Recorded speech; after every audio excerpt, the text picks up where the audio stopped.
மேத்ஸில் ஒரு கொஷின் பார்க்கலாம். என்ன கொடுத்துருக்காங்கன்னா 3 ஸ்டேட்மெண்ட்டில் எது தப்பு எது ரைட்டுன்னு கேட்டிருக்காங்க. 3மே ரைட்டு தான். என்னென்னு பார்க்கலாம்.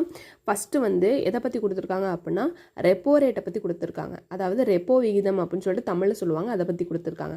இது எப்போனா ஆர்பிஐ இருக்குல்ல, மைய வங்கி, இது என்ன பண்ணுன்னா கமர்ஷியல் பேங்க், மற்ற பேங்க்லாம் இருக்குல்ல, கனரா பேங்காக இருக்கலாம், இந்தியன் பேங்காக இருக்கலாம், அந்த மாதிரி மற்ற பேங்க்குக்கு வந்து கடன் கொடுக்கும். எப்போ கடன் கொடுக்கும்னா அந்த மற்ற பேங்க்லாம் வந்து ஒரு இக்கட்டான சூழ்நிலை இருக்குது அப்படின்னா, ரொம்ப கடனில் இருக்குது அப்படின்னா ஆர்பிஐ வந்து ஹெல்ப் பண்ணும். மற்ற கமர்ஷியல் பேங்க் வந்து கடன் கொடுக்கும்.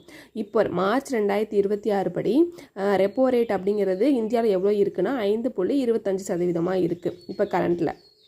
நெக்ஸ்ட் செகண்ட் ஸ்டேட்மெண்ட் என்னென்னா ஆர்பிஐ அதே மாதிரி இது ஆப்போசிட்டாக இருக்கும். இப்போ வந்து ஆர்பிஐ வந்து கடனில் இருக்கும், கமர்ஷியல் பேங்க் மற்ற பேங்க் என்ன பண்ணுன்னா ஆர்பிஐக்கு கடன் கொடுக்கும்.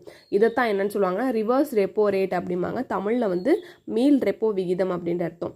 ஆர்பிஐ கடனில் இருக்கும், மற்ற பேங்க் வந்து ஆர்பிஐக்கு வந்து கடன் கொடுக்கும். ஓகேவா, இதுதான் வந்து மீள் ரெப்போ விகிதம் அப்படிங்கிறது. இப்போ வந்து ரிவர்ஸ் ரெப்போ ரேட் அப்படிங்கிறது எவ்வளோ இருக்குது, மீள் ரெப்போ விகிதம்னா 3.35% இப்போ இருக்குது கரண்ட்டில்.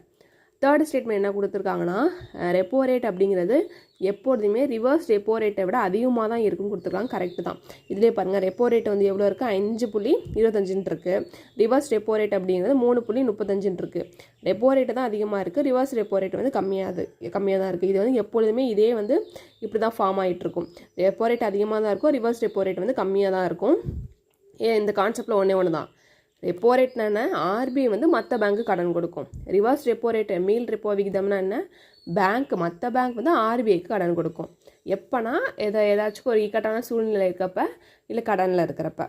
இதுதான் வந்து repo rate, reverse repo rate. இந்த கரண்ட் அஃபேர்ஸ் இதையும் பார்த்துக்கோங்க.